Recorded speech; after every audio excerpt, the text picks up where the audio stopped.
Hey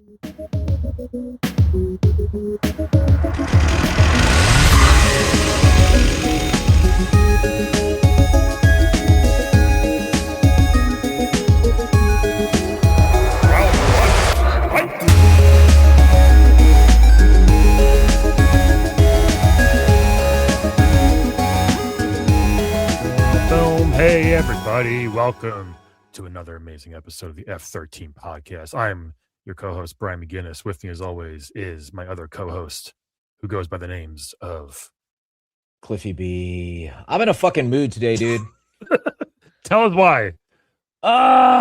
Just everything's like breaking on me, like everyone's like, I'm learning a lot about, on my public Facebook, which is facebook.com/cliff.blazinski. And, trying to plug this podcast on there. And then I forgot, I was stupid. And somebody warned me about this on Twitter/X that, like, if you put in your bio a direct link to our link tree or anything like that, it gets weird. So you have to, like, there's all this little stuff with every little algorithm where we have to game the system. There's a reason why, like, if IGN posts like, oh, you won't believe what, this person said about this IP. And you're like, well, what did they say? And then it's like linking comments. Everything does it. It's crazy.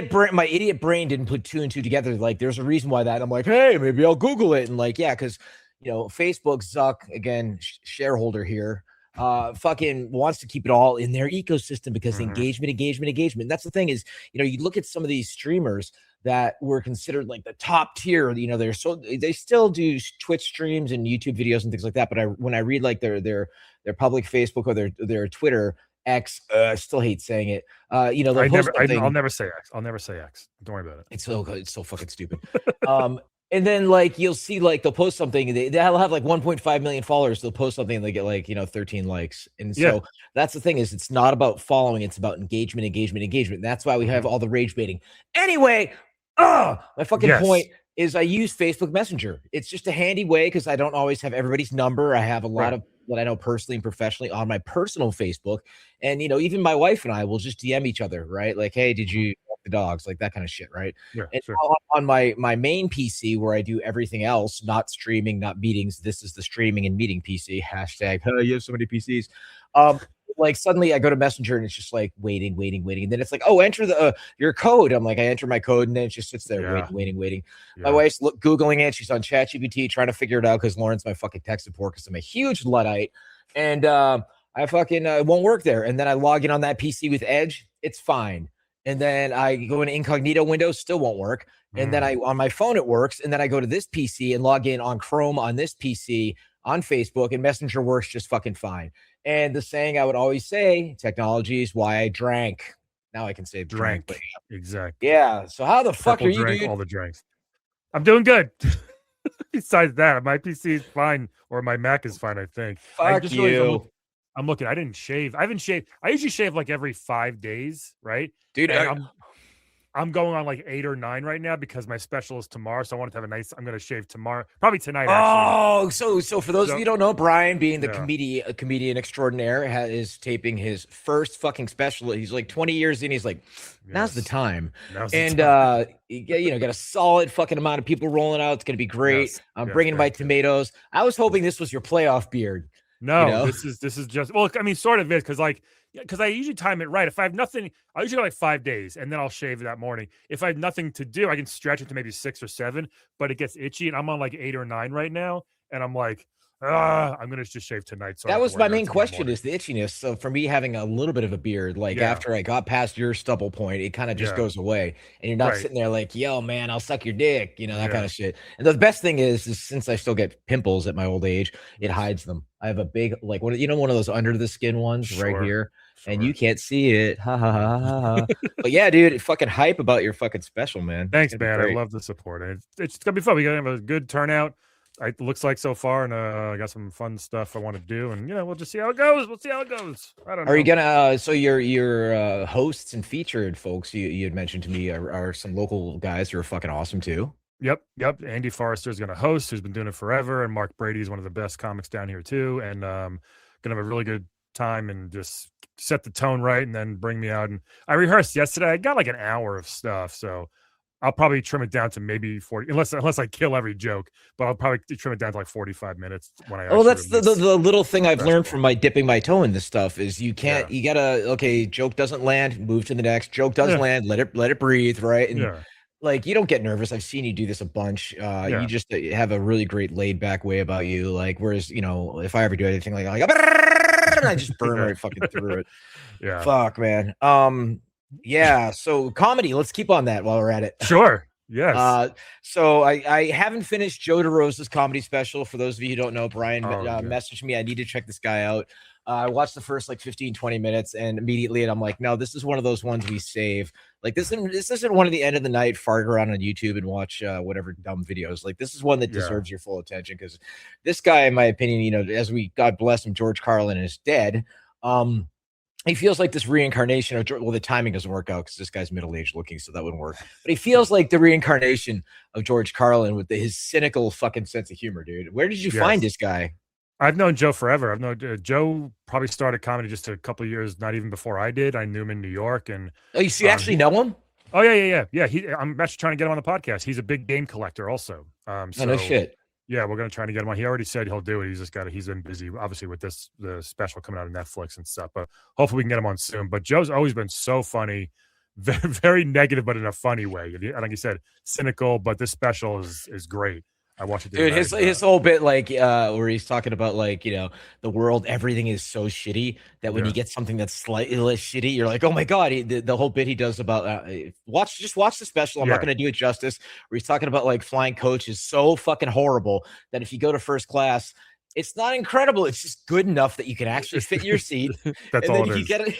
You get a glass of orange juice before takeoff, and he's like, "Whoa, am I a princess?" Like, yeah, it's really good. Yeah, it's fucking good, man. Yeah, so it's Joe DeRosa. I think it's special called "I Never Promised You a Rose Garden." That's what it's called. So that was fucking good. Hopefully, gotta finish it. Yeah, we gotta finish that tonight. We'll get to it in a second. Start burning through the new season of Ted Lasso, which we'll get there. I just want to talk about our friend Connor. About a month and a half ago, he's like, "Yeah, there's this guy Jack the Whipper coming to Good Nights." Remember, a local comedy club, and I'm like, who the fuck is this guy? And I looked up his social media profile, and he looks like a ringleader in a circus. He's got those like he's got Google him. He's a character, and apparently he became big initially because he would show up at all these Ren fairs, and he was raised in the circus. And his father handed him a bullwhip at age 7. Maybe not a good idea. He's like pointing out the scar he has in his head from his good comedy.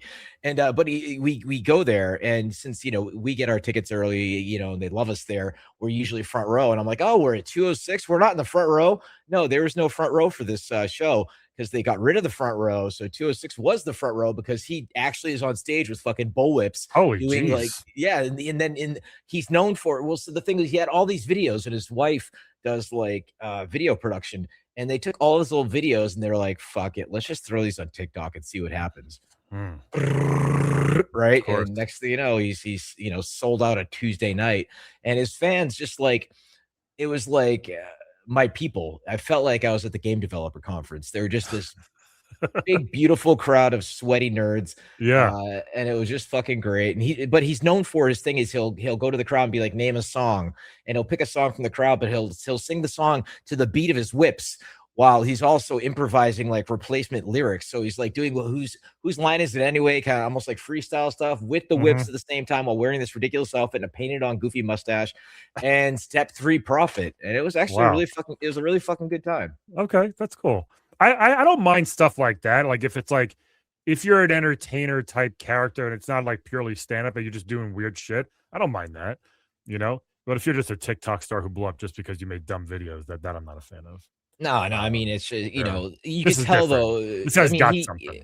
Well, he started as a street performer, and he tells the story of going to the Boston Common and just like, cracking whips and just I'm Jack the Whipper in the middle, and then the Boston PD, and within seconds were like on him, and then like they were nice. They're like, okay, you have to get like a a street performer permit. This is not the place where you do it. They as opposed to just kicking his ass.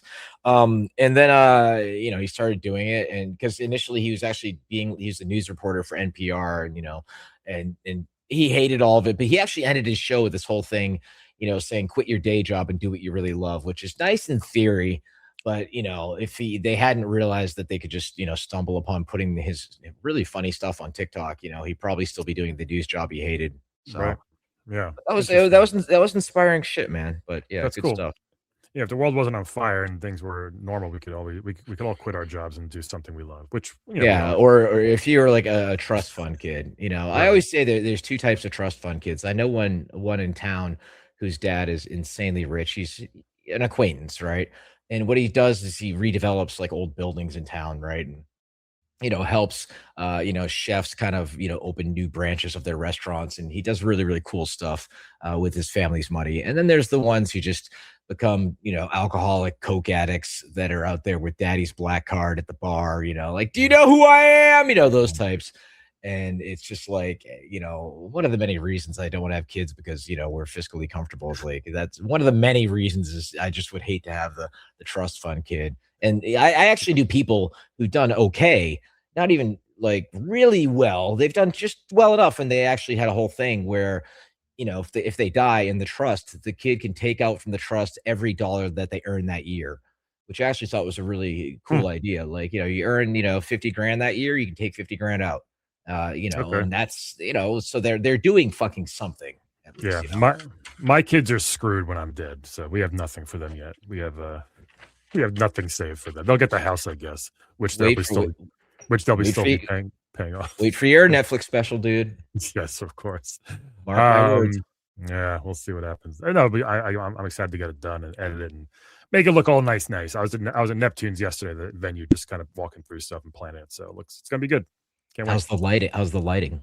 Well, we have to tweak it. We're getting there. I think it's gonna look fine. It'll be okay. It's a dark place in general, so we got to get some spotlights, but it should be all right. Yeah. Okay, cool. Yep. Yeah. So TV, you're still burning through Rick and Morty, huh? Dude, Rick and Morty's so funny, man. I don't know. Like, there are some things where that's one of the shows where it's like, how do they think of it? Because it's borderline genius as far as like the sciencey and technical stuff. Like, the sci-fi writing in that show is, I'll put it against anything. Like, it really is crazy how smart and how like how absurd of an idea it is, but actually like, oh, that kind of would make sense in a crazy sci-fi world and stuff. Just like the way they have Rick do stuff and think about stuff, and the way he explains things in a very condescending way that no one else understands. Like, I think it's amazing, and it didn't lose anything with Roiland leaving. Like, the two voice actors are great, and like sometimes you notice that it's not him, but besides that, like the writing is still top notch. I need to go back to it. If you recall, my sister-in-law's partner, Ryan Ridley, still working on it, and he's brilliant. And it's always one of those, whenever we all meet up for Christmas, it's like, Ryan, what awesome stuff are you doing that you don't tell us about? And ever since Justin left, I was like, I'm not going to watch it that much, blah, blah, blah. But the ones we have watched since then have been great. It's one of those things I just keep forgetting to go back to it, because I still have all of my like Rick and Morty shirts, and that whole Justin story just broke my heart, because he's a friend, and there was so many factors involved with that. We don't even have time to go into it, but I will go back to that. And fucking, I always forget too, because it's on HBO Max. It's not on like Cartoon Network or it's on like, oh yeah, I forgot it's on HBO for some reason. Well, yeah, we'll be fucking around on HBO. Like, okay, did we watch Last Week Tonight with John Oliver? Are we caught up on House of the Dragon? Oh fuck, I forgot Rick and Morty's on here. Right, okay, right. It's always in there. Yeah. But it's great. But yeah, Ted Lasso's back, and I watched the first one. Yeah, we burned through the first two, and then we hit that whole thing. We've had the same thing happen with fucking Lucky, the new Anya Taylor-Joy show, which Anya Taylor-Joy is just, she could do no wrong for me. She's an amazing actress, and she just looks like this beautiful elf. And then what was the other one? Furious, with Emmy Rossum from Shameless, which is the whole like, FBI agent is hunting a serial killer, but the twist is the serial killer is a woman, right? And then you realize why the woman's killing all these guys. You're like, okay, makes sense. And then we did the whole thing where like we burned through X episodes after hearing about some of the hype, and then we're like, we hit that brick wall of slide down, where it's like, oh, okay, now I have to put it in my phone. Okay, Apple TV every Wednesday. Yeah, exactly. Okay, HBO Thursdays. Like, just fuck. Like, what are we back to? Stupid NBC must see TV, Seinfeld and Friends program, or VCR kind of shit. That's God. I'm still so fucking angry. But Ted Lasso, the second episode though, There's a whole bit that they do where it's the kind of low level women's soccer team in England that they rope them back into, Mhm. and Hannah Waddingham is just still Yeah. wonderful, beautiful, Yeah. amazing, badass, and the women have just like they have this like tiny little like locker room, and then they make an arrangement where they actually get the guest men's locker room, and then Keeley just kind of dolls it all up, and I actually did the whole test Ted Lasso thing where it roped me into catching some feels in episode fucking 2. All right. um Don't spoil it. just Don't spoil it yet. We'll it's watch good, it. it's good, man, it's Yeah. good. All right. Nice. Um, yeah, we're watching. I told you, Friends and Neighbors, which we're just like reluctantly trying to just finish it because it's like it's fine. It's nothing Dude, great. that And was then literally on my list, and I trust your taste, yeah, so I was just like, yeah, shh. it's fine. And then No. Silo, which is I thought has gotten worse this season. Okay, I'm glad Um, I didn't start with it because again, Lauren was reading Wool, which, if you recall, was the book series it was yeah, the based on. first two And seasons were great, and this third season is just kind of like it's just like I don't know. It's weird. is this when they got out of the silo? Not yet. I mean, one of them. Yeah, I mean, the main girl has, but that's it. Yeah. Well, I mean, it reminds me, I was able to go see a screening of Lost many years ago, and Damon Lindelof was like hosting it. And he made the point about Lost being a TV show, and his quote, for lack of a better term, his words, the show itself from the start has cancer Mhm. because you're putting these people on an island and they either get off the island or don't. And, and what that show did was what I call the pyramid scheme of storytelling, where they will, they set up all these questions. What's with the smoke? What's with the fucking bear? What's going on here? Right. And then, they'll eventually answer one question like, oh, that's what that was. And then Yeah. they'll ask three more. And then you're like, what the fuck? And then inevitably they, narratively, they paint themselves into a corner where there's absolutely no way the ending could be satisfying. And lo and behold, for those who were roped into that show, apparently it wasn't. Character wise, apparently it was, but when you I actually thought want to know. I thought it was fine, but they do that because they want you to keep watching, so they'll keep dragging it out as long as they can. So I get Exactly, but that. that's why Yeah. Vince Gilligan was a fucking genius with Breaking Bad, because he's like point A, point B, and we're Yeah. fucking done. I mean, they did that El Camino like bit and all the slight spinoffs, and the Saul apparently was great. I watched a little bit of it, and I was like, I think I'm done with this universe. But I I don't thought know, I liked Saul better than Breaking Bad by the time it was done. really. Yeah, loved it. Loved Better Call Saul. Absolutely Fucking loved it. well, Odenkirk is just fantastic. He's awesome. Did you see Nobody? No, not yet. I know it's been on my list forever to watch that. Dude, watch it. It's the Okay. what I've always said. It's this category of like middle-aged men just kicking ass. It's, Yeah. like you look at like Taken and all these things, and like you really realize your average like male hero, mostly the last like 15 plus years, is usually a dude who's like late 40s at Mhm. least. And maybe it's because the target audience is older dudes. You're like, yeah, I want to. That's me. Like Jason Statham's got to be 50 plus at least at this point, right? Probably I would guess so. Yeah, and yeah, Nobody 2 is also a great take on it as He well. was he was born to be an action star. That's why he can do it till he's 70. He's Um, really fucking with Statham just like, pulls off the ball thing extraordinarily well, as do you, sir. thank you. Want to do some speak pipe? Some Oh, fan questions? we have some. Hopefully it's somebody We got farting into a ukulele. we got 4 of them. One, the guy talked so long he didn't even get to his message. He was rambling so much, which is hysterical. But we got a couple. We got some good ones. You should Yeah, put that up somewhere as a director's cut. yeah, I love this. I love that people send messages like in weird ones. We got a repeat customer already, a repeat Ooh, caller. Yeah. So let's just dive in. I'll yeah, play fire it. away. Let me go. This is the first one we got. Greetings, F13. The pod was a quick listen, and it's always informative to encounter the dynamic mind of Cliff Blazinski. Having said that, I've not seen your timeline for a while, Cliff, but we have traded some tweets along the way. The utmost respect for what you created, the genres you've jumped in media, and honestly, your body of platform awareness. I think I'm going to keep it at that because I would love to chat with you, Jets. I'll leave a hanging question at the end. But, Cliff, you speak a language that very few people I've encountered do. Who am I? Indie media for about 10 years now. Seeing the rise and fall of the age of information, the platform wars, the culture war, as you would say. And we've bumped many circles, so it's probably long overdue. I'll link you guys to my most recent convention interview pod. It's pretty tasty, but the question I would leave with you, and specifically for Cliff, but it's always a pleasure to see many perspectives. So this one's for you too, Brian, and that is it time for artists to lead? Lead or leave? Is it time? Could a candidate win? That's it. He only gets 90 seconds. Okay, that was a lot there. It's a great intro. Lot of stuff up front. Well, flattery is fine. That's cool. Yeah. You're only as good as your failures. But the whole thing is, I haven't seen you on my timeline. I'm like, I post every day, motherfucker. Well, if anything, you just mentioned the algorithm. That's all it is. Yeah. It really is. But could artists lead or leave? I think leave. Do you want to just guess what his question was going to be? Should artists leave? Maybe he's getting political. Could like artists like be leaders? And I'm like, well, I mean, okay. Hitler was a painter. Wah, wah, wah. I'm gonna cut that from the episode. Jesus Christ. But I mean, was he talking about AI? Like, what's he talking about? I assume he might have been to an AI. He might have been going the AI route. I don't know. Feel free to send another message, dude. Yeah, a little shorter next time. Sorry, you only get 90 seconds. I wonder if he just kept talking for like 4 or 5 minutes and he didn't realize that the 90-second thing. I want to hear what he has to say. So whatever his name was, tell him to call right back in, and we'll see what we can do. So, but should artists leave or lead? I'll say lead.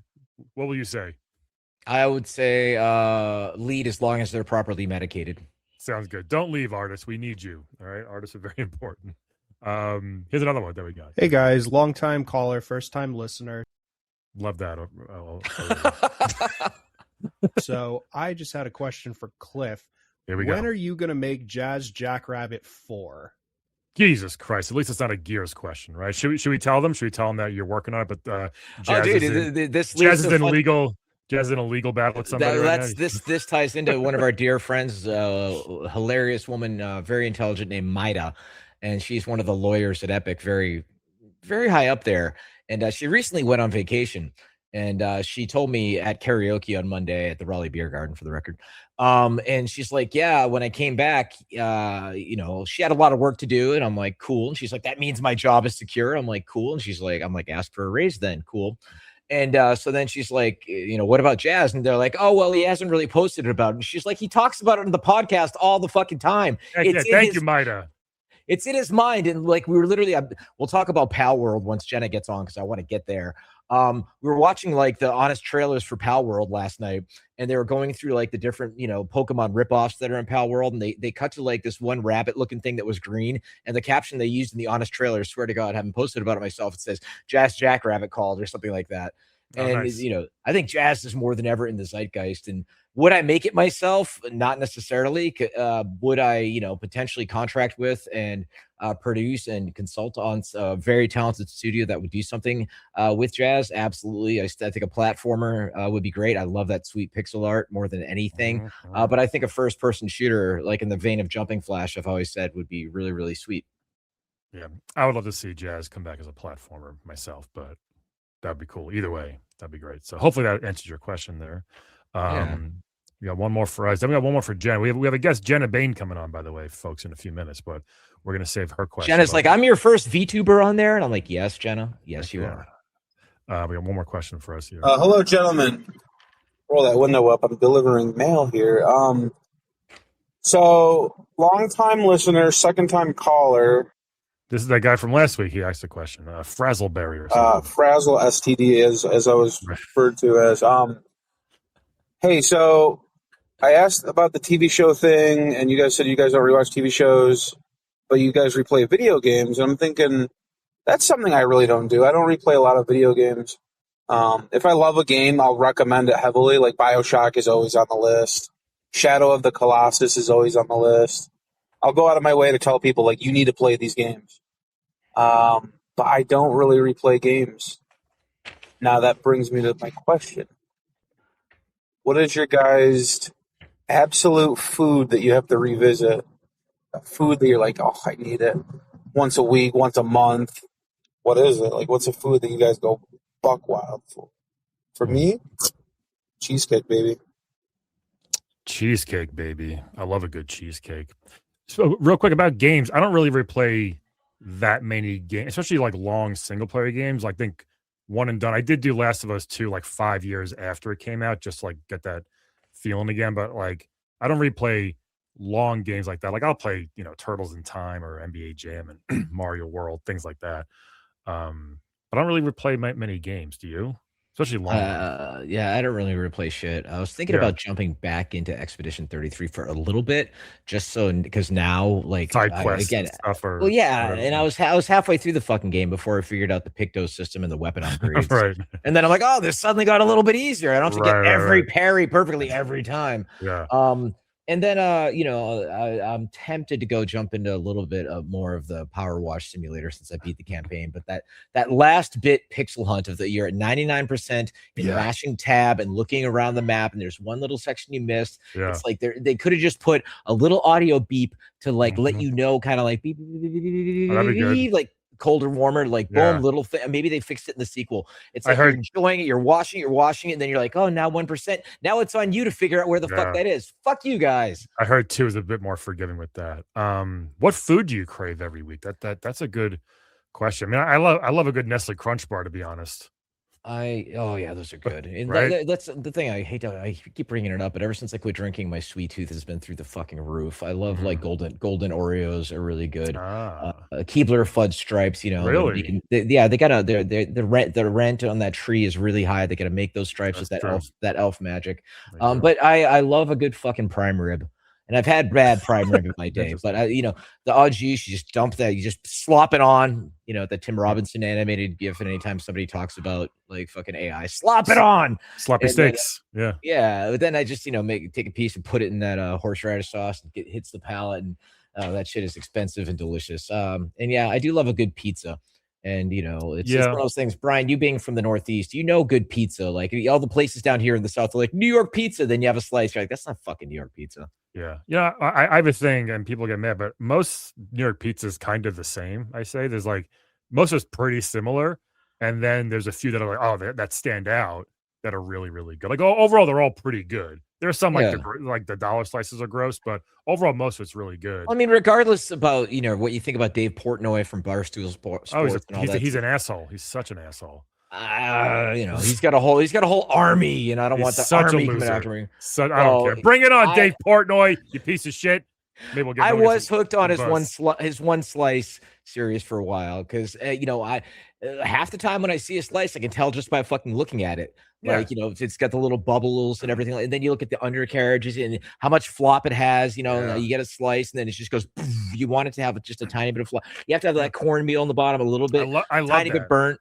Yeah, there's a place near in Queens that used to do that underneath at the bottom. And I started when I make pizza at home, I sprinkle that on the stone before I put the dough on. I like that. Well, that was the thing. When we saw what's her name, Jenny Tian at Goodnight, who's kind of like imagine Ali Wong meets Jim Jeffries, and I'm not just saying that because she's from Australia and Asian, but maybe I am. And she was fucking hilarious, packed house, all 5 shows sold out, and she's mentioning she wants to be famous to the point where she's on the wall at a New York pizza joint. And afterwards, I said hello to her, and I was like, "Are you talking about like Lombardi's?" And she's like, "Oh, I was talking about a place in New York," and I'm like, "Yeah, it's off Spring Street," but there was a line, and I didn't want to hold her up. But she was so nervous about using Australian terms for things because this is one of her very few shows she's done so far in the States. And at the end of her show, she tells people to turn on their flashlights so she could do the whole like get a photo with the crowd. And then she said, "Turn on your torches." And I was like, "Ha, got him." And so I became that guy at the end of the show. I was like, "You were all worried about using those terms," and then you said torches, and she was just like, her look was just like, "Fuck you, dude." Yeah. We had Australian friends in Queens. They moved back to Australia, but they said torches and things. I'm like, what? I love that instead of flashlight. Torch is so funny. Well, I think flashlights ruin the term flashlight for all of us. That might be true. Yeah, it might be very true. So I think we're at time. Is Jenna in the green room or? She's not yet. Hopefully she's coming in soon. Okay, so I mean, we could just shoot the shit while we're waiting for the third person to arrive. Of course. Is the link working? I don't have my Gmail up. Yeah, of course. The joys of live recording, even though we're not technically live. Yeah. Oh, hey, where we're going? Where we're going tonight for dinner? Nope. That RH Roof Place at North Hills. I don't know about it. so I did not either until we were, driving by it, and obviously Restoration Hardware. Like, I didn't know this was a thing, that Restoration Hardware opened a fucking restaurant. I'm like, Yeah. okay, what's next? Rooms to Go opens a bistro? Like, what the fuck? And Hey. so apparently it's really good and really fancy. And so, we eat out all the time, as right? Because we'll make taco night here once in a while, right? Lauren makes a mean bolognese too. I should have you guys over for it. And so the thing is I'm like, you know what, tonight let's switch it up a little bit. So we're gonna do the RH rooftop, and then I'm like, Cool. I'm googling. It's like, is there a dress code? Can I wear jeans? I'm like, Good. and every place that has a dress code just wants to make sure you just didn't come in from playing pickleball or basketball. You know, that you come in like all schleppy or with fucking overalls smelling like fucking cheap shit. And it's so we're gonna give that a go. Okay. Because the Ruth Chris at North Hills in Raleigh, North Carolina has greatly slid, and I wrote a very stern Google review. If you go to Google, by the way, and look up Cliff Lisinski, you can see the handful of Google reviews that I have done that are public. And it's not often I throw a business under the bus, but I did at that point because I've been going to Ruth Chris for years, man. I know. Yeah, it was a weird experience that night. I think they were just obviously there was only like us and maybe 2 other tables there. I think, if that, maybe just. Well, then we should have had extra attention. Yeah, and I think they just wanted to not be there. But one of our fans, Chris, just asks, "Are your utensils a hammer and nails at the roof Restoration Hardware restaurants?" Yeah, seriously, right? It's like very, well, that's. I mean, that ties into the whole like IKEA, right? Like, I don't get it. It's just like, I think is the furniture, like, if the furniture is cheaper, I don't want it because it's supposed to be in my house for decades. Is it particle board? And then if I can put it together myself with an Allen wrench, that means it's more likely to fucking fall apart in the first place. And I think it ties back to, I'm assuming the G.I. Joe you grew up with was the same I grew up with, because Lauren's like, my figures were really big. I'm like, did they bring the old school big? They were originally big in the 70s, and then they became the shorter ones in the 80s. Yeah. But Lauren's generation, they got big again. I'm like, what the fuck? Like, because I wasn't playing with. Yeah, I wasn't playing with G.I. Joe back at that point. So I'm like, I'm all fucking confused about it. But my whole point is, when you would get like, the vehicles, you would just get like the sheet of like plastic parts. And then this is just like a model kit at that point. And you like were excited as a kid. You're like, I get to put this together myself. And like, when I got older, and like they'd have like, these cool Mazinger like figures and things like that. And whenever it wouldn't be like the pre-built die-cast metal one, it would just be like, it's a kit. You have to get some nice glue and just glue the fucking thing together. And I'm like, no, like, I don't want to do that myself. And then you'd have to put the stickers on yourself. I was a big decal. I love the decals. I was very slow and meticulous with all my Ninja Turtle. I still have all I have like the sewer, the turtle blimp. I have everything still. And my decals are very like. Did you take the penny and smooth them out? I don't think I did that, but I definitely was like, I took pride when I was 9 years old in doing decals on my action figures. That was some fucking hardcore technique back there. And I was, since we had, I told you about the visit where the brother-in-law, Lauren's twin, came with their 6-year-old and their 1-year-old. And again, in the grand scheme of things, pretty darn good kids, but still kids. And like, shit's just moved in my house. The little kid was trying to be a good kid. He's like turning off lights, because I'm sure he's been taught that, because, electricity costs money, but I have like LEDs that are, cost like 10 cents a year. Right. And I like my lighting to be a certain way, which is why my lighting wasn't bad and all the stuff that I did. And I'm like, I can walk into a room, and if a light fixture with the little knob between 1 and 10 has been modified at all, I'm like, I fucking know it. I can spot the difference. Who touched my fucking lighting? But anyway, everything's back in order at our home. Good. Sounds good. Our guest is here. We're gonna bring in. You get to give her crap about being late. No, I'm seeing this avatar. I'm not. We're gonna talk to. I mean, you feel free. You can do the intro, Cliff, if you want, because this is awesome. But we're gonna talk to the amazing Genna Bain. Is here, everybody. Let her hear it. Where's my? Oh, 1 second. I'm sorry. I'm just maybe. Here we are. Hi. Hello. What is going on? You were in the wrong place. I was. There was a meeting link that was originally provided in the initial invite. You know what? I'll take the blame. In the calendar invite, it automatically does a Google thing, but then I sent a separate StreamYard link, and I should have been like, hey, we'll use this, but my bad. But you're here No, now. you're fine. I felt like a stupid floof. I was just over there like, well, yep. My fault. Oh, So how you doing? I was gonna give you shit, and then it turns out it was Brian's fault. It was my fault. Yeah. Yeah. So how the That's hell are okay, you? can give me shit anyway. I'm doing great. How about you? I'm in a mood today. I feel that. Why? What happened? I feel very Who Framed Roger Rabbit right now. Like we're talking to, like we're humans talking to a cartoon in a way. Pretty much, right? Yeah. But why Roger Rabbit? Why not Jessica Rabbit? Well, no, I'm saying like the movie, but of course, you are Jessica Rabbit. As a whole, okay, I was gonna say. You did notice, right as she said Jessica Rabbit, she kind of crouched down, and the anime boobs did the thing that they do. Oh, the boobs are gonna do the booba all day, every day. What do you mean? Everything's better with booba. Do you not agree? Well, that's my whole thing is I always say everybody loves boobs, straight people, gay people, everyone in between, So, I mean, I just love that, the avatar that you chose and many of the VTubers, and I'm leading with the boobs. I was going to get to the boobs at the bottom of the list for the record.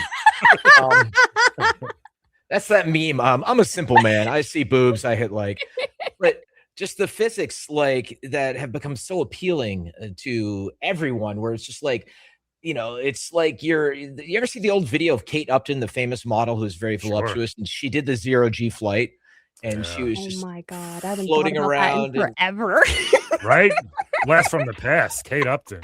I have not forgotten about it. I can tell. I'm gonna get probably a lot of shit at our nice dinner at the Restoration Hardware restaurant later, which is weird, a whole thing. But yeah, it's just like going back, back in the day, speaking of boobs, I did in fact enjoy Dead or Alive beach volleyball. Oh, me too, actually. Like it was one of the best esports at the time. Like what was the first game to really put in the booby jiggle physics? Was it Dead or Alive? Like I know some probably had like just very subtle, but that was just like, hey, check us out over here. Like that was the first one to really go for it, I feel like. I feel like that was the first time I've ever really noticed it as well. It's interesting though, in certain games, anything above 60 frames per second actually breaks jiggle physics. No shit. Yeah. So in the critically acclaimed MMORPG, Final Fantasy XIV, if you set your FPS higher than 60, it breaks jiggle physics, and I'm just like, you should really play that game at 60 FPS. Trust me on this. That goes back, like that should not have been. I think it was a Ubisoft executive years ago who made the case where, like, what's the frame rate of movies? Like 48 frames a second, I think, or 24. Yeah, 24. But then Peter Jackson did like some The Hobbit in like 60 or something or plus or some weird. It looked like a soap opera. That's what everyone said. It just looked fucking weird, man. And but he was like, oh, you must have the cinematic frame rate for the game, and gamers were like, this is an interactive medium, right? But he should have been like, we cannot go above the 60 frames because of the boobs. And I like that you give him that accent. That's fantastic. Yeah. That is my French accent. I usually just play Tomb Raider in slow motion anyway. So that's for me it doesn't work. I need the OG Lara Croft. I need the polygons. If the polygon boobs are not there, I don't want it. The new one's so hot. I love that. You've seen the women who do the cosplay low poly on purpose, right? They literally they get like the PVC or whatever UVA foam, whatever the foam is. My wife knows all that, and they just like make the pointy ass boobies and things like that. And I love that also in those internal teams over the years where things have swung left, right, boobs, no boobs, male gaze, and all that stuff. And and they're just like they had to agonize over how pretty they made Lara, how voluptuous they made her, how much where the camera was here, how much the neckline was. They literally had to like agonize over that shit. Also in Mortal Kombat 9, the girls were wearing almost nothing, and then in the later ones, they're like fully covered. And it's just like, pick one, guys. Can we get something in the middle at least? Like I noticed that too. But the weird thing, Reptile's got a huge schlong. Do you know, I think that the games are these days leaning a bit more towards like fan service for everyone. Like you look at things like Marvel Rival skins. I don't really play the game, but I've seen some of the skins that they roll out because friends of mine do play it. And I'm like, those proportions are very interesting. Are you sure you guys play this just because you like the game? I have some questions. Who was it though that had the bulge? Because I can't remember what character. And was it like the promotional art was the character was also like leaning back, so the camera was right down. I hope it was the Hulk. I don't. He's like this, like Chekhov's gun with his pants. He's like, they're gonna rip. They're gonna rip. Big old gamma cock. You know? But I mean, that'd be a great band name, Gamma Cock. Hell Gamma Cock. They'll tear their shirts off halfway through. But I mean, we can joke all about boobs and butts and dicks and everything, but I think there's a real honest to God conversation to be had about that pendulum swinging back in regards to pun intended. People like, humans are sexual visual creatures, and they like to see attractive characters doing interesting things, and there's room for average and unattractive characters as well. But that's why we get views. Yes, the average unattractive podcast with that deep 51-year-old pimple underneath my facial hair right here. But you too could become a VTuber and not have to worry about any of that. Maybe 1 week we should just do that. Can you create an avatar for us? We could just be that. Yes, 1 week. yes, I can actually. I can do that for you. All right, hold on. Let's start at the beginning. Let's talk about Genna and like how this came about. And that's exactly what I was going to want to go to her superhero origin story. Yes. Goody! I'm dying to know like how this happened, but because this is so interesting. Go for it. Take it away, wherever you want to start. I guess like how you started doing this. Yeah. I mean, I think with everything that's, I guess, somewhat transformative in content and in career, a lot of times it happens with a tragedy. For me, I lost my late husband, the late great John Total Biscuit Bain, who created content on YouTube for years, especially in the indie gaming space. Trying to uplift indie developers who were doing it right and slamming AAAs who were quote unquote doing it wrong, and everywhere in between. He gave me my fair share of shit, so admittedly. Oh yes. To your credit, we love Gears 3. Let's go. My whole point about him is he was tough but fair. But I'm sorry, go on. That's good. You're fine. My personal favorite, by the way, Jazz Jackrabbit. But anyway, that's another story. That's 2 jazz mentions so far today. Heck yeah. So for after he passed, due to colorectal cancer, get your butts checked, please. This is my moment of advocacy. Get your butts checked. I just shit in a box last year, actually. Let's go. Thing, and it was a perfect sample. It was perfect. They said there was A+ they gave me. It's a little Hershey's kiss right there. It was like a soft serve. They were like, thank you for giving it. Some people just throw it in a box and it's all over the place. Sorry, it's gross. Exactly. After he passed, there were I don't know. I was very lost. I didn't really remember like kind of who I was really, because for so long I had been his wife and manager, and I'd had several careers by that point. I got my start in voice acting when I was quite young, and unfortunately it was in a kind of unsavory part of voice acting, I must admit. Such like were you like dubbing like foreign porn or something?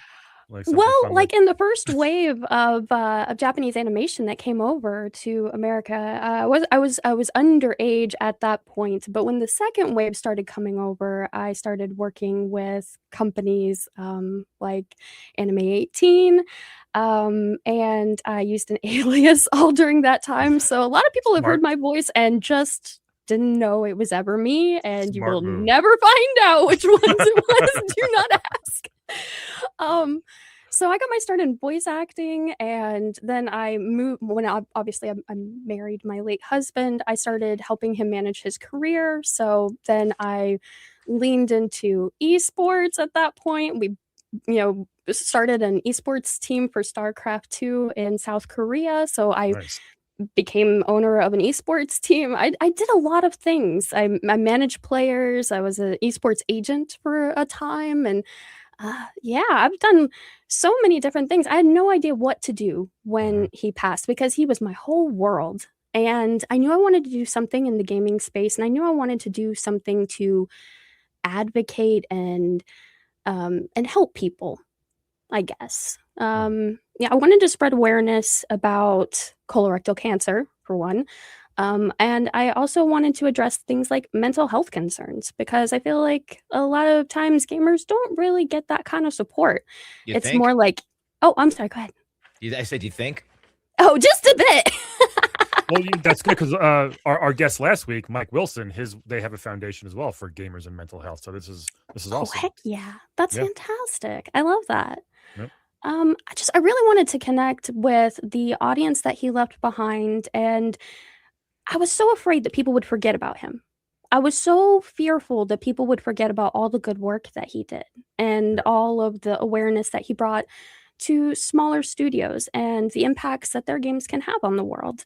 Because right now, I'm not sure if y'all have seen like the GDC reports that came out for 2026, but there are so many people trying to get into the games industry today that they feel completely lost. They are now competing with seniors as they're graduating, and they're unable to find jobs. Artists may be able to have portfolios and things to pull from, or a show reel to pull from, but a lot of times, like, programmers are feeling lost because a lot of stuff is now being vibe coded. It's a very scary time to be in gaming in general. Or anything. Yeah, right. In this economy, hello. Yes.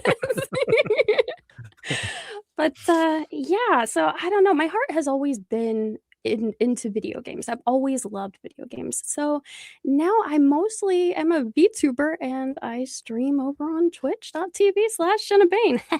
Plug. Shameless. Explain to pretend I'm dumb. Explain the difference between just a YouTuber and a VTuber. Explain the difference between that. Oh, yeah. So YouTubers typically make structured content. Like it's either like an essay or it's informative. It's something to entertain you, but it is heavily, heavily edited. When you're a VTuber and you're just streaming, you are by the seat of your pants. Whatever comes up in the chat, you latch onto that and you make use of it and you make content out of it. If someone comes in and they're having a bad day, sometimes you may try to take that on and try to make their day better, make them laugh, be a bit of an entertainer. I'm sure, Brian, you know what it's like to, lift someone's day up through comedy. I try. But even just sharing some of like the most beloved video games from our childhood, I feel like a lot of people are leaning into retro content these days. Big time. Or first reactions, like if I haven't played a game before and they are like, oh my gosh, you have to play this game. There are a lot of games I didn't get to play as a kid because I didn't have access to all the consoles back when I was a kid. I had an NES, the first one. Yeah. I didn't get a Super NES. No, instead I got a hand-me-down Sega Genesis. Yep. And then after that, I bought my very first console because by that time I was like 16 working in the mall. Which was PlayStation. It was a PlayStation that I bought with my very first own money. And then I bought an Xbox shortly after because I wanted to play Halo. Nice. That's great. But now, so then the thing with do I call it an avatar? I don't know. I don't want to say the wrong thing. Is. Yeah. Okay, cool. And that's your real voice, or is that like a mod? Yeah, this is no filter. I mean, I got my start in voice acting, so I can be all over the place, and you're fine. I figured. The analogy initially, because we've communicated across social. You and Lauren have gone back and forth. Oh yeah. Rating blah blah blah. But this is the first time I've actually sort of been communicating face to face with you. But the first impression, again, I watched some of your clips, but hearing your voice here, like the first instinct that I got was a little bit, of course, anime vibe. But the thing that, like, if you've done the Disneyland Disney World thing and interacted with the princesses, the lovely young women that they have, play Cinderella and Snow White and etc. They have that kind of like that. I can't do it because my voice is like shot from karaoke and alcohol over the years. But it's just that whole like, gee, that little like, the little vocal lilt. All the Disney princesses do it. I'm gonna start doing that. I gotta throw something in my repertoire. Maybe I'll do that. Yeah. Oh goodness. Yeah, I don't know. I think it's because I see myself on camera. You know, I see the character and I feel like this is how she sounds, and I think that gets into my head a lot. Um, I'm forcefully trying to like find my lower register right now, which I can find. It takes a minute.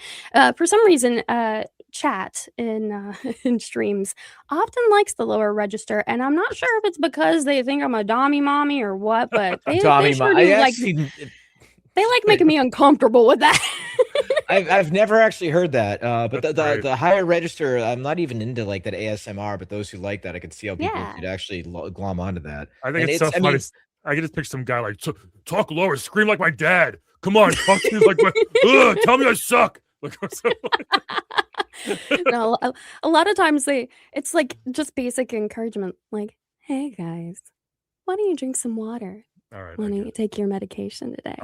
I'll be right back. Have you done something good for yourself today? There is a whole psychology there that there's so much to unwrap there. We're on the wrong business. This is where we're doing. I'm being a VTuber. God damn it, that's what I'm going into next. This is awesome. Who had a good potty? You know? Right. But I mean, I think there's more to that. Like I was saying, in regards to the idea of the digital fantasy, going back to the idea of the surrogate girlfriend, the idea of. I saw this article, I've mentioned this during the podcast, of that there's a certain generation of like 14 and 15-year-old boys that have AI girlfriends now because they see girls their age, because everybody's an idiot at that age, let's be honest, but they just don't want to even deal with it because they're like, you know what, I'll just go home to my own version of Siri and, you know, talk to her. She doesn't judge me. She listens to me. She wants to know how my day was. And I think, you know, you look at everything sci-fi, you know, even going to, you know, the last Blade Runner film where Gosling had, you know, his Ana de Armas kind of, you know, AI character that he was his virtual girlfriend.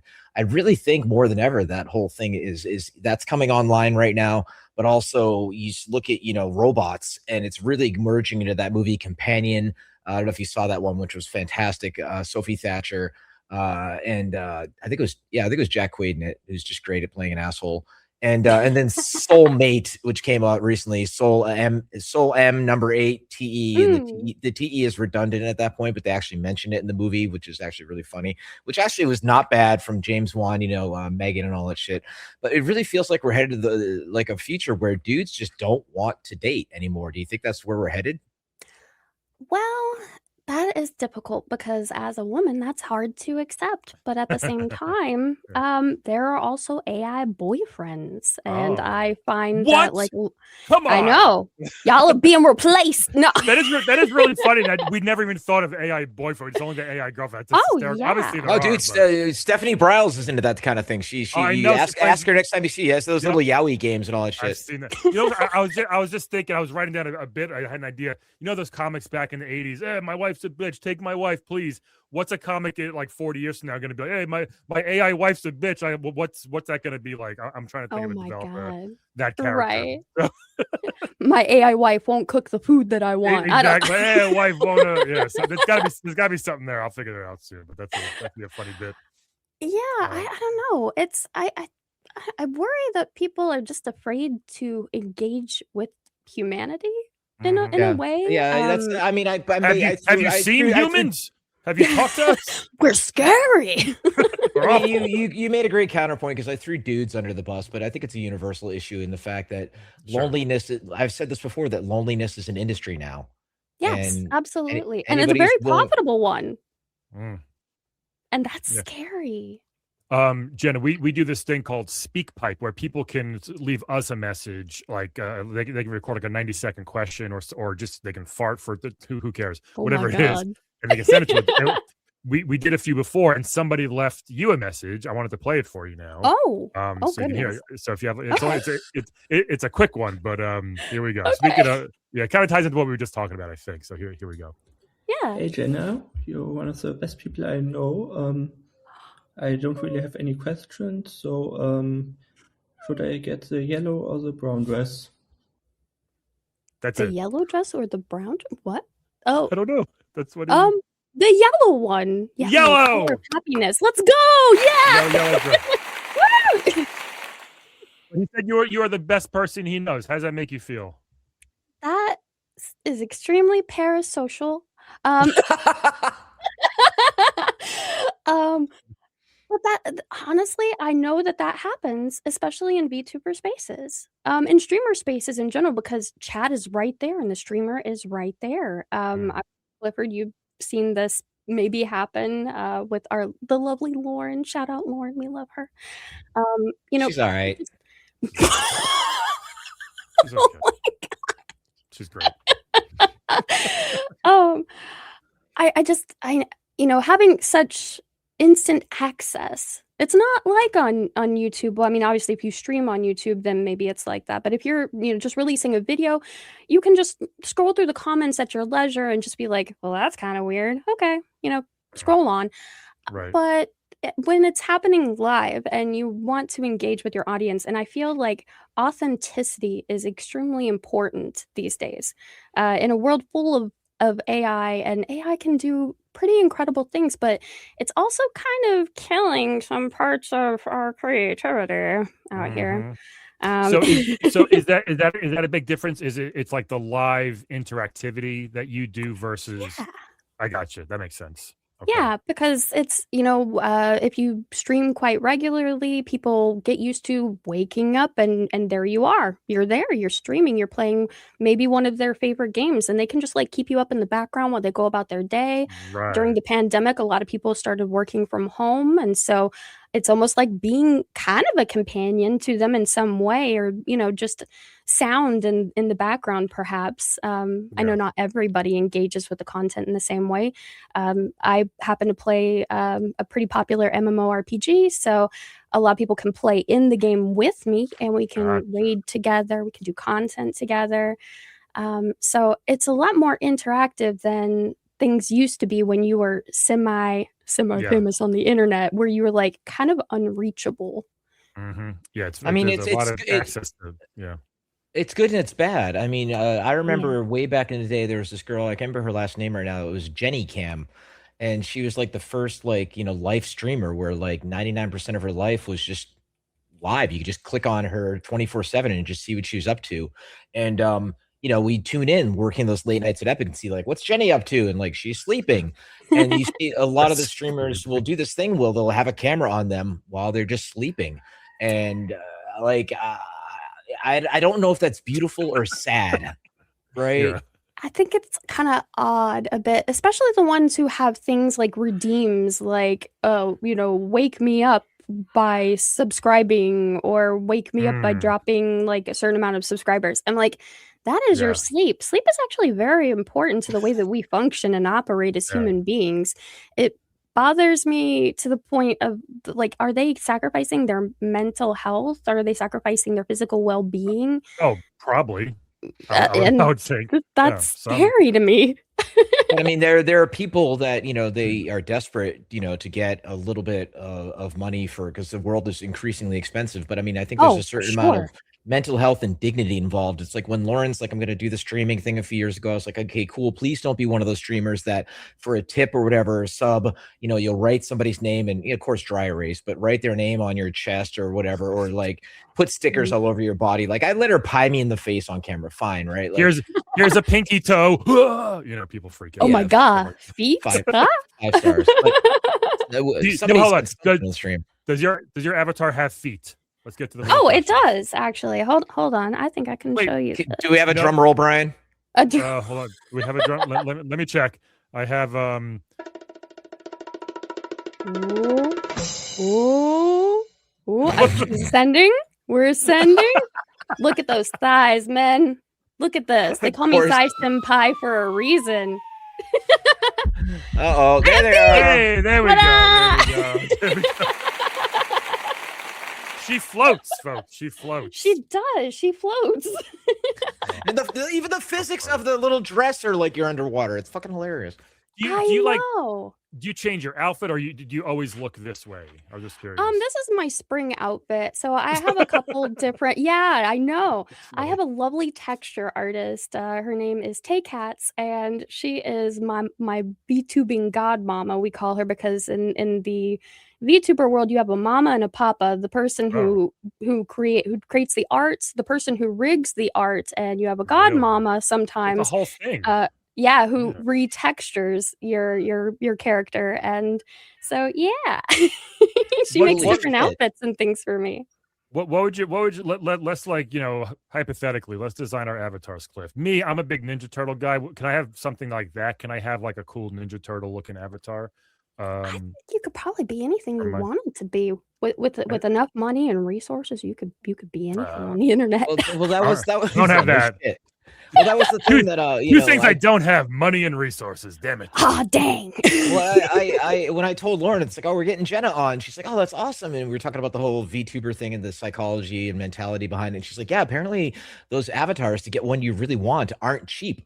To pay the godmother or whatever terms you were using right there. Wow. And like for me, I would want, since I had posted in my socials earlier this week that I finally got my Optimus shrine like lit the way I want it to be with all my different sizes of Optimus and everything like that. But there's this one figure I found at one of the cons. I can't remember the name of it. Somebody had posted on my socials. It's like this cute little anime woman. But she has like the jacket that looks kind of like Prime's, chest piece. She's got like, it just looks like if you took Optimus Prime and made him this cute little anime woman. And it's just and her pose is even awesome and everything like that. I would love like whatever my version of that would be without flames, because fuck Michael Bay. I think you should be that and the Monopoly guy mixed together. I want Optimus Prime with a little monocle, maybe a little comb over, and in a tuxedo. That's what I want. What are you saying about comb overs there? No, I'm just saying. I think Mr. Monopoly has like the top hat. I think that would be fun. That's the mashup we did not know we needed. Right? That's what. If there's an artist out there that wants to make Cliff as Optimus Prime, Mr. Monopoly guy, go for it. But so Jenna, seriously though, like I'm gonna put my little like that biz hat on for a second. Like, is there a way on your stream that I haven't seen where you can monetize people if they donate or subs or whatever, like that they can actually change the color of the outfit or your hair or anything like that? Yeah, I mean, they don't have to pay money. A lot of times I tie mine to just like watch time. So you get like channel points just from watching the stream, because to me, I can't really speak for other VTubers. They run their own racket, however they want to go about it. For lack of a better term. Well, yeah. Business model, quote unquote. For me, my biggest fear is rocking up to stream and nobody will be there. So for me, I like to reward people, on things that's not exactly money, but more so just, their time, because time is an invaluable resource. We can't get that back. Time is something you can't get back. Everybody always wants more of it. One thing you might want to think about, and it's your stream and you're doing quite well doing it. It could be cool to like, people could spend a little money for an outfit and then the money could go to like colorectal research maybe. That's true. That would be very cool, actually. Actually, to go back to that for a second, I have a friend of mine named Brooks Bell in Raleigh. She was diagnosed with colorectal cancer. I can't recall what stage it was, but she was maybe 42-ish at the time. And she wound up beating it. And then her whole full-time gig now is to raise awareness for it, to the point where she actually has like a whole clothing line. I can't remember the name. It's called like something ass, but it's like A55. And I got a shirt from it that I bought when it says colonoscopy enthusiast. And that's amazing. I've seen that, yeah. Yeah, but the thing is, you wear it, and everyone's just like, butts, but it's like, no, actually, the median age that they're suggesting, they used to be like 50, and like, no, like it's younger and younger. Personally, I blame processed food, but we'll put that over here. I've had 3 so far, and what they always say is the prep is the worst fucking part. Brian, have you actually? I know you did the shit in the box thing, but no, because I'm 46. I did it last year, and then the doctor said do that, and then in 3 years you can get a real colonoscopy. I was like, let's go. The prep is hell. You drink the fluid, which my wife's had some for another thing, which it's awful. Yeah, and you just shit yourself for like 2-3 hours, and then they give you propofol. They tell you to count down from 100, you're like 99, done. Yeah. I was thinking was what's so. Oh, sorry, go Cliff. My bad. it's one of those things. If you're 40 on up, get and everyone always like, haha, but like, no, it's a real thing. People take very fucking seriously. Yeah, I think with the rise in celebrities who have recently like started passing away from these things, Chadwick Boseman, for example, or James Vanderbeek, passed away both at very young ages from bowel type related cancers and colorectal cancers. I think a lot of the reason why we now see different statistics is actually just because for the longest time, boys weren't getting their butts checked. It was embarrassing. It was something that they didn't want to talk about. They didn't want to address. Like, I don't want to go to the doctor. And women as well. It's not gonna make me gay. Gayer. Yeah. But I'm glad more people are getting checked. That's great. That's fantastic. You have such a delightful voice, Jenna, and I think it matches your avatar perfectly. It would be so funny. Does anybody just do like just like a mean old hag from like Snow White with like their normal voice as an avatar, or is it always that would be? Is it always like something? Funny. Is it something always that looks like you, like this real attractive fairy princess thing, or does someone ever just like Large Marge from Pee-wee's Big Adventure or something?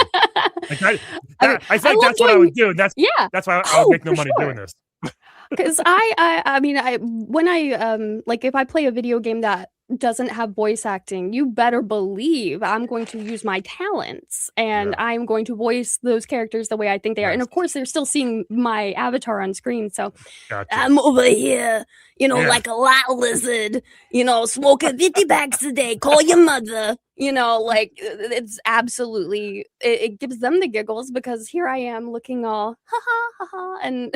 And the voice just does not match. That contrast is gold. Yeah. Right.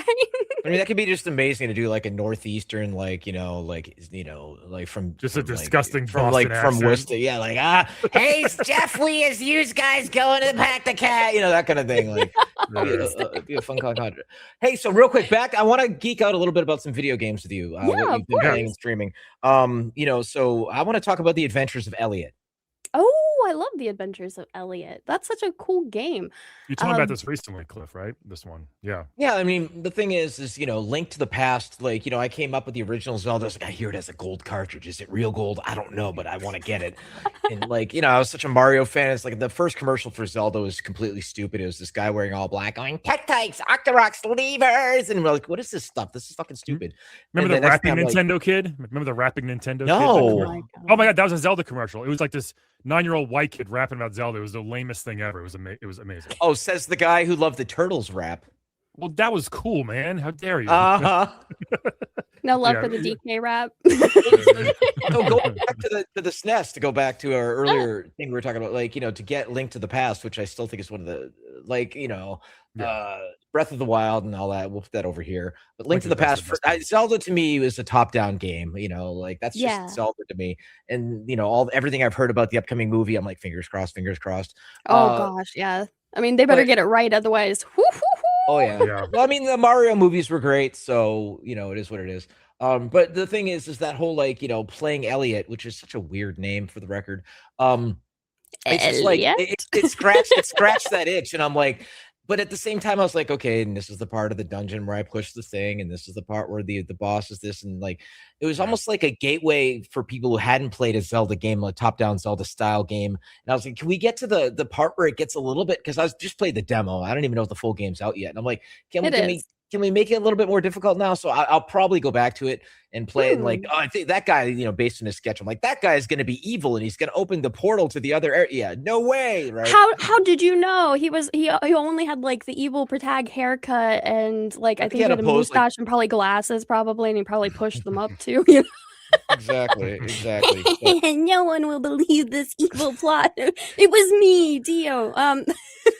But I still love the fact that a game like that can exist where it's, the majority of it has that kind of sweet pixel art, but there's still some pseudo 3D elements in it.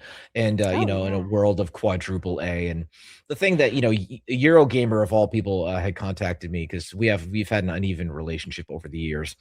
And they, I know there's no person Eurogamer, obviously. It's just the writers were at, oh, Cliff's awesome. He made this cool stuff. Oh, fuck that guy. And like, okay, who are you? Which Eurogamer do I get this week? And They John like, Eurogamer. Fuck you, John Eurogamer. Yeah, little did I know he was like the guy in Elliot who we all should have known the entire time. And they're like, okay, we're writing a positivity kind of thing about the state of the industry right now. And I was like, well, because positivity doesn't sell in a world of rage bait. And so I'm like, because we've seen all the layoffs, and I've said before, Sony and Microsoft, I don't know if they know what the fuck they're doing lately. And I was like, okay, well, here's some positive things, like the games I want to play lately, mostly, I loved, Pragmata and Expedition 33, which 33 was just beautiful. Amazing. The return to turn base, amazing. Like I love the slight action with the parries. I love they kept you on your fucking toes. So good. But the thing is, I just love all these indie games lately. Same. And so did Microsoft. They picked them all up at the very last E3. Do you remember the very last E3? Well, Microsoft comes out and they basically are like, hey, do you know all of these indie studios and all these indie games you love? We bought them. We're going to support their dreams. But they didn't. And Sony was doing indies before that. That's why people were like, oh, cool. Yeah. I'm like, hello, I'm a PlayStation guy. Like, I've been playing indies for a decade because there's so many on PlayStation. But you know what I'm playing now? I'm playing Restory. I just got like 2 days ago. It's a game where all you do is repair and fix old like Nokia phones, Atari 2600s, PSPs, and it's like it's the coziest, most chill. I'm just sitting there just clicking. I'm just like, this is so much fun. I love doing this, and it's such a nothing game, but it's so well done. It's got like awesome lo-fi beats to it the whole time. There's a little bit of a weird story to it as well, but it's just the chillest, most cozy game. And I'm like, this is great. This is so much fun to do. Yeah, I just got that like 2 days ago. I've been playing it a lot. I feel like a lot of people are leaning into cozy and comfort games these days, and I think maybe that's also another reason why people gravitate towards VTubers, because we look cozy. Some of us. You look quite cozy, ma'am. Right. Yeah. Thank you. Thank you. You are so kind. Thank you. I just keep looking at your ears. Your ears are mesmerizing. Oh, my ears. Yes. The ears. Yeah. Well, no, they keep moving as well, like a cartoon. It's great. It's they do, because they are rigged to my eyes. So every time that I blink, my ears move. Yeah. It reminds me, years ago, we used to have these little like brain sensor ears that you could buy. I don't know if you guys ever saw them, and you put them on, and if you were excited, the ears would wiggle, and depending on how excited you were, they'd wiggle faster. And Lauren and I bought a pair of them, and we put them on, and then we smooched each other, and they went all like wiggle wiggle. I'm like, okay, I do like her, and she did not in fact eat garlic. And then I was fucking around. I had my pair at Epic, and I went and I put them on Tim Sweeney, and they didn't move at all. Did you they didn't move. No. I kissed his ass for a higher percentage of ownership, but no, I put them on Tim, and Tim just sat there. It's like Lorne Michaels. Yeah, wow. I have a pair of underwear that does that. But I put it on and it wiggles when I get excited. It's a very fun thing. I found it. Spencer's Gifts. I thought you were gonna make the point they didn't move because you hadn't washed them in so fucking long. I should have. Either way. How did we get here? I don't know. The game I downloaded was that library game. The Arcane Library. I just saw that trailer like earlier today. Is it cool, or is it like? Apparently you just show up, and this is I might have fucking OCD. I don't know. That's the thing I was going to say earlier, Brian, about having the 1-year-old and the 6-year-old in my house. I'm just like, light fixtures off, motherfucker. Yep. They can't visit again, Lauren. And it's just like you show up at this beautiful library, and just the books are just like a 8.0 earthquake hit, and it's on you. Intrepid librarian to sort them all, and it's supposed to be really rewarding. And then that's the thing I was saying earlier, Jenna, was that I just finished Power Wash Simulators campaign. Yeah, I blew it off for a few years when it first came out, and I was like, you know what, I'm coming off Expedition 33. I need something just My favorite pack of theirs is the Warhammer pack. There's a lot. There's a lot of DLC covered in blood or what? Like, it's just fantastic. Like, I mean, it's like, how can this ever be clean in the grim dark? Warhammer, so how can this stuff ever be clean? And it's not going to stay clean either, but you're doing it anyway. It would be oh my god, it'd be a great mod for that. Like, you're taking a dark, grim dark universe like that. When as it gets the cleaner it gets, the more cartoony and like bubbly Roger Rabbit it starts looking. like we have this character who's like, and then it just turns into like a big like, how's it going, guys? You know, kind of thing. That would actually be really cool. Oh my gosh, I love that. Yeah. But yeah, that's the thing is, you know, it's just for me, it's, you know, in the friend swap. Lauren loves the fucking friend swap. I have some issues with friend swap. I was playing Big Walk with Bryles the other day. Big Walk, that new game. It was so much fun. It was so much fun. That's not friend swap though. That's made with love. Yes, it is. That's true. She was calling it friend. There's another term, like more endearing term, but we played for hours with 4 people, and it was just such a fun. Like you're walking around like this. It's like Myst, kind of like that, like an island with like puzzles. You got to solve them together. You have to work together. It's proximity chat. So if they go too far, you can't hear somebody. And it's like, it's a really, really, really well done, awesome game called Big Can you get a megaphone? No, but you got like a laser pointer. You get a flare gun. Cool. Yeah, walkie-talkies. You get things like that. Yeah, it's really, really, once you do more and more puzzle, like stuff opens up. You're like, holy cow, this is actually way bigger than I thought. It's a really well done game.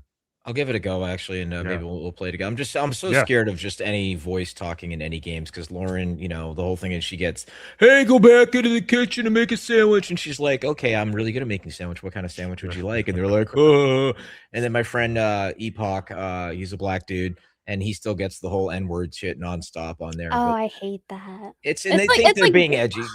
I know they think they're being so cool. It's like, okay, like say it in real life. Say it to my face, you know. Just I wish a bitch would. I wish a bitch would. I love those fuck around and find out videos online. But hey, so when we were talking about friend swap, Jenny, you were saying something about having an issue with them or something. Yeah. Well, look, it's a very interesting. Like someone literally had like the best idea ever when they thought about it, selling things as like basically like a 4-pack. Like, hey, here's this friend swap game, and guess what? You can get it for yourself and 3 of your friends. I mean, it's really good mouth-to-mouth marketing, right? Because you know you're playing a thing, and people are going to be, well, I want to play too. Well, you have to get it. I already bought it for 3 of my friends. If you want to come play with us, we'll mod it, but you have to, you know, buy your own copy. Da da da. It's just. It's one less friction point. Yeah. It's but it's just not. A lot of them aren't good. Yeah, right. It's becoming saturated. Yeah, it's becoming saturated with junk. Right. It's just like the effort behind it seems so low. I mean, there are definitely games that I feel that, you know, get put into that category that aren't exactly slop. Like I, for example, think that Peak is actually quite nice. Peak is about teamwork. Bryles loves that. Yeah. You know, it's teamwork. The graphics are very well done. It's from what I've experienced, a pretty well optimized game. What I don't enjoy is when it's just the lowest, like the bar is on the floor, and I don't care if it only costs $2. Again, time is such a valuable resource. You could be playing anything. You could be playing something that would help enrich your lives or really truly helping you and your friends, you know, be closer, teamwork and stuff. But a lot of people do like the jank. So I can't hate on them for liking the jank of some of the friend slop games at the very, you know, bottom of the barrel. This is like what happened to the original Wii Shop with like that shovelware was just like it was 90% shovelware. So it's like people just getting they were just getting games out just because, and it's like and it became a mess. But yeah, VR is kind of the same way too. There's a lot of bad VR stuff. There's some amazing stuff if you find it, but a lot of it's just like, all right, this isn't that. The problem is they're hoping that, you know, the users will separate the wheat from the chaff. But I think what's happening in a lot of these spaces, going back to the fucking Atari crash in the 80s, right? Jenna, one of these things that we do in town is it's called Retro Bits, and Brian's the host, and he has myself occasionally and some local comedians occasionally. But the whole MO is it's like Mystery Science Theater 3000, where Brian hosts and playing games that are really shitty. And just slopped on to, you know, whatever the Atari 2600 or the NES and everything and beyond, and it usually yields some pretty good comedy, and ultimately ends with the games Custer's Revenge and Beat 'em and Eat 'em, which were the 2 games that were made to be all like scandalous. Were Beat 'em and Eat 'em, those like X-rated Atari 2600 games. Oh my goodness! Awful. Yeah, they're Google Beat 'em and Eat 'em. They're so bad. On a lighter note. A buddy of mine, Sean, who's the other half of Tosh, the Bindi Smalls, the cosplayer, we had dinner and I was like, what are you guys playing lately? And Sean's like, Dispatch. And I'm like, he's like, it's great. So I went and downloaded it, started playing it, and the animation is fucking awesome. The character design is great. It's very well acted too. And then I'm like, oh, it's all QuickTime events, which I don't mind. But I'm like, I want to just see the world and watch this. I don't really feel like playing it. But he says apparently there actually is branching story arc. Have you played it, Jenna? I have. I completed. I finished the game. I want to go back and do the story again and make the other choice. I don't want to spoil too much for you, but you're basically kind of choosing between two love interests in that story, and there's a lot of other decisions that you get to make.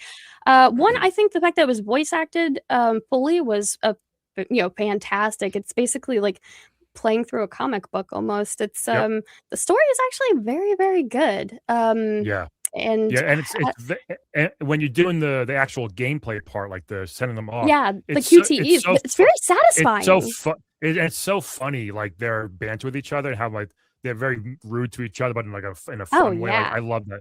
It was I thought the voice acting is probably one of the best I've heard in games in a very long time. It was so good. Oh, same. I think that the humor was just really spot on. Just like a lot of tongue-in-cheek, jokes that you might not think that you would hear in a video game. It's almost kind of like Disco Elysium with the way that the writing took a lot of people off guard. And it's like, oh my god, you can write like this in video games? What? What? I love that there's two moments, so I will go back to it now because you both. Stick with it. It's only like 8 hours total because 8 episodes are like it's pretty short. Oh, I know. It's doing QTEs on my mouse is weird, but we'll that's not matter. But the whole you're called toxic, that works on like so many levels. He's like, that's why I picked it. And then the whole shot where like he's naked and then it's just like his dick is right in the foreground. I know. It's like nice dick, Right.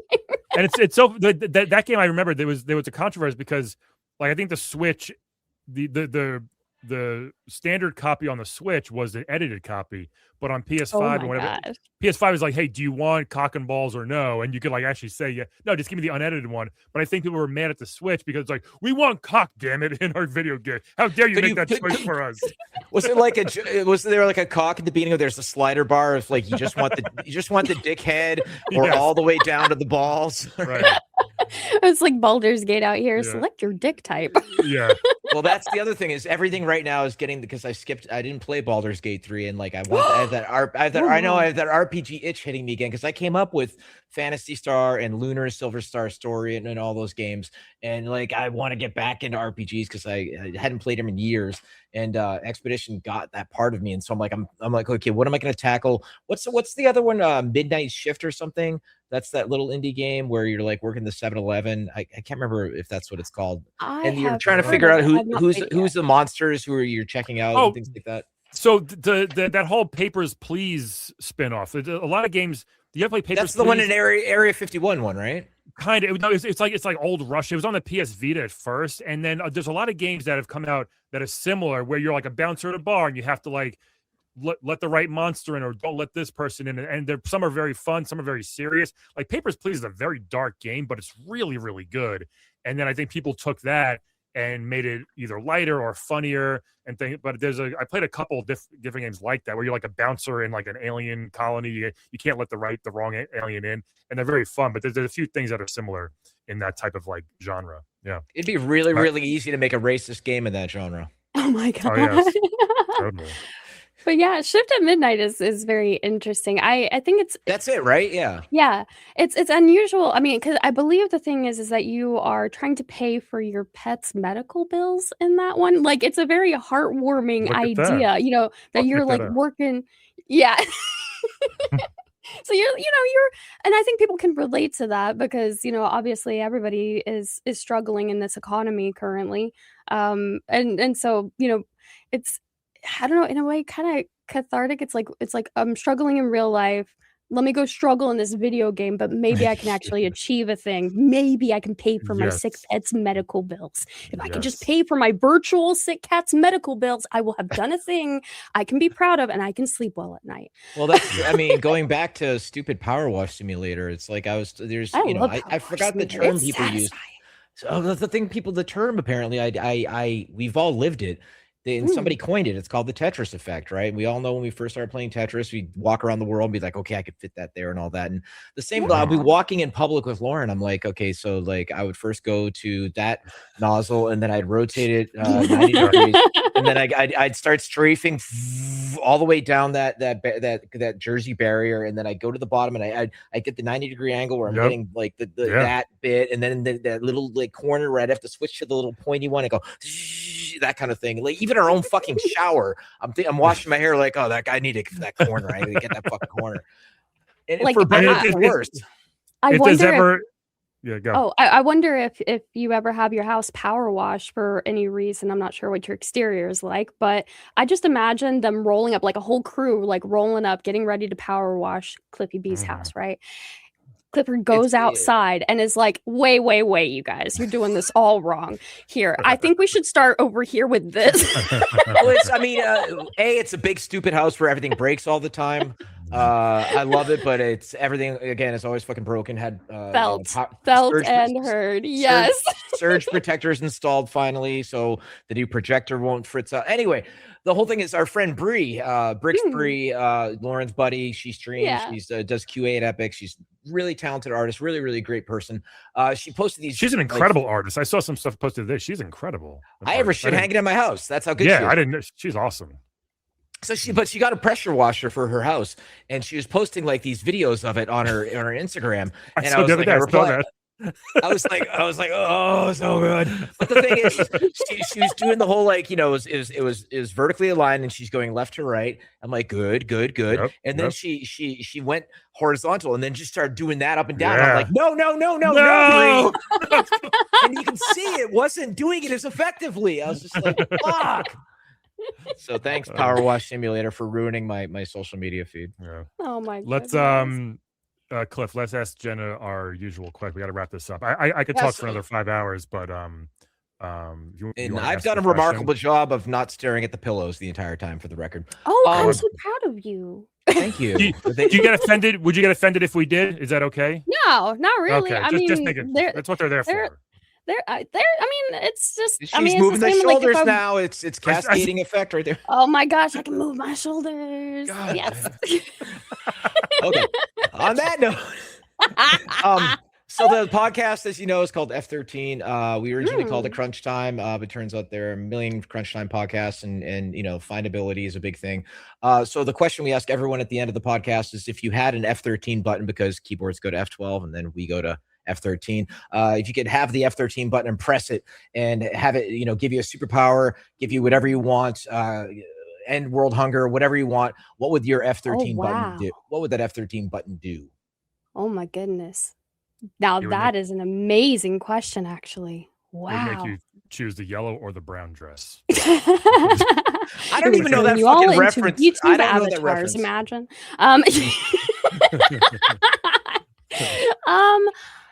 I think, there's so much possibility. There's so much room for possibility here. I think for me personally, it would freeze time. It would give people a pause, a break to be able to explore the things that they want to explore, engage in the hobbies that they haven't had the time to engage in or the resources to engage in.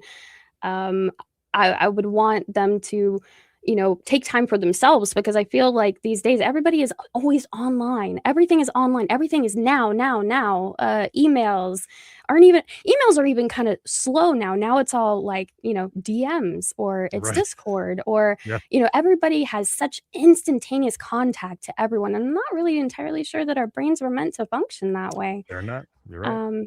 Everybody is just always plugged in and always wired. And I know that sounds really odd coming from someone who literally makes their career online, but I feel like we are losing a big part of like just, I don't know, the beauty of life in a way that we don't take time to like pause and just appreciate that there are so many great things that we can achieve in this life. And it's not always just about now. Everything's just moving so fast, and I'm not going to try to age us here, but we all remember a time before that, and a lot of people these days you're not born without knowing that social media exists. Your life is perpetually captured and presented online for everyone. Nothing is ever forgotten. Anything on the internet, the internet is forever. And I don't know. I wish people could pause a little bit more. Great answer. Stop and smell the fucking roses, people. Yes. Touch some grass, even if it's virtual, and then maybe also clean that grass or mow that grass. You know. Smell it. Smell. It's getting out of hand. Damn it! Go power wash something for real. Go power wash your driveway. It's hot out there. People have actually done a career now since playing that game. Like, imagine. Yeah. I worked at my cousin's restaurant a long time ago, and I remember they had me power wash like the back deck, which is in the behind the restaurant. Disgusting, like an inch of just filth. And I remember I had the power. I was like, oh my god! I was like probably 19, 20. I was like, this is so much fun. I remember that was the first time I actually used a real power washer, and it was amazing. I'm thinking about buying. God. I'm thinking about buying one. On that note, you should just be careful. I think if you set those things like too high, you can like ruin like grout work and granite and stuff, and that would be an expensive fix. You know what we're gonna do for a promo vid? We're gonna blast ourselves with power washes, Cliff, for our promo video. That's what you got to do. Oh my god! To get some. We'll go 100 yards apart, or even just like maybe closer, and see who falls. Be that like that scene in like Power Wash Wars, like 1v1. Oh my! Yes. Wait a minute. Okay, so hear me out. Hear me out. Idea for a game. Okay, like paintball, right? Like paintball, right? Oh, so color the water, right? And then like make a course. Yes. Literal 1v1. Let's go. I love flay the flesh from their bones. Power wash warriors. I love it. Yeah.